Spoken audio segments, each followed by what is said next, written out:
एक ओरिया बैठेले तिलकरू लोग, एक ओरी सजना लोग। एक ओरिया बैठेले तिलकरू लोग, एक ओरी सजना लोग। बीचे ठहिया बैठेले सुंदर दुल्हा, जनकी पटकी करस। चौका पे बैठेले सुंदर दुल्हा, जनकी पटकी करस।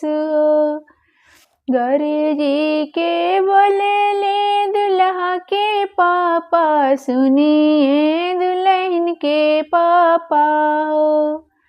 गौरी के बोलेले दुल्हा के पापा, सुनिए दुल्हन के पापा हो। मोर बेटा पढ़ल पंडितवा, तिलक काहे कम भइले हो। मोर बेटा पढ़ल पंडितवा, तिलक ना चढ़ाई भी हो। हाथ जोड़ी बोलेले दुल्हन के पापा, सुनिए दुल्हा के पापा हो। मोरा घर सीता कुंवारी, तिलक हम चढ़ाई भी हो। मोरा घर सीता कुंवारी, तिलक हम चढ़ाई भी हो।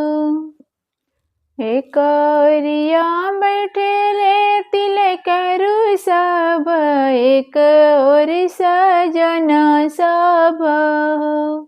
एक ओरिया बैठेले तिलकरू सब, एक ओरी सजना सब हो। चौका पे बैठेले सुंदर दुल्हा, जनकी पटकी करस हो। चौका पे बैठेले सुंदर दुल्हा, जनकी पटकी करस हो। गौरी जी के बोलेले दुल्हा के चाचा, सुनिए दुल्हन के चाचा हो। गौरी जी के बोलेले दुल्हा के चाचा, सुनिए दुल्हन के चाचा हो। मोरे बेटा पढ़ल पंडितवा, तिलक काहे थोरे भइले हो। मोरे बेटा पढ़ल पंडितवा, तिलक ना चढ़ाई भी हो। हाथ जोड़ी बोलेले दुल्हन के चाचा, सुनिए दुल्हा के पापा हो। मोरा घरे सीता कुंवारी, तिलक हम चढ़ाई भी हो। मोरा घरे सीता कुंवारी, तिलक हम चढ़ाई भी हो।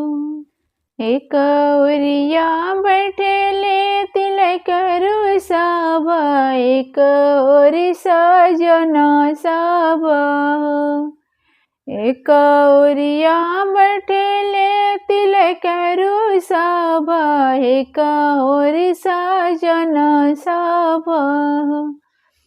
चौका पे बैठेले सुंदर दुल्हा, जनक पटक करस हो।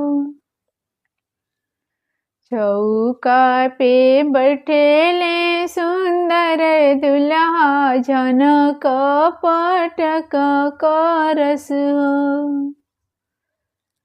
गौरी जी के बोलेले दुल्हा के भैया, सुनाए दुल्हन के भैया हो।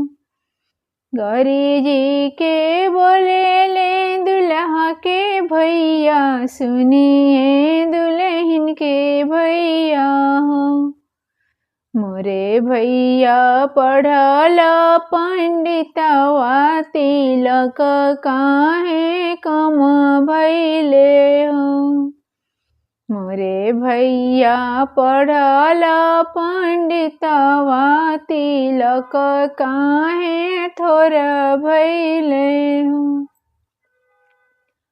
हाथ जोड़ी बोले ले दुल्हन के भैया सुनाए दुल्हा के भैया हो। हाथ जोड़ी बोले ले दुल्हन के भैया सुनाए दुल्हा के भैया हो।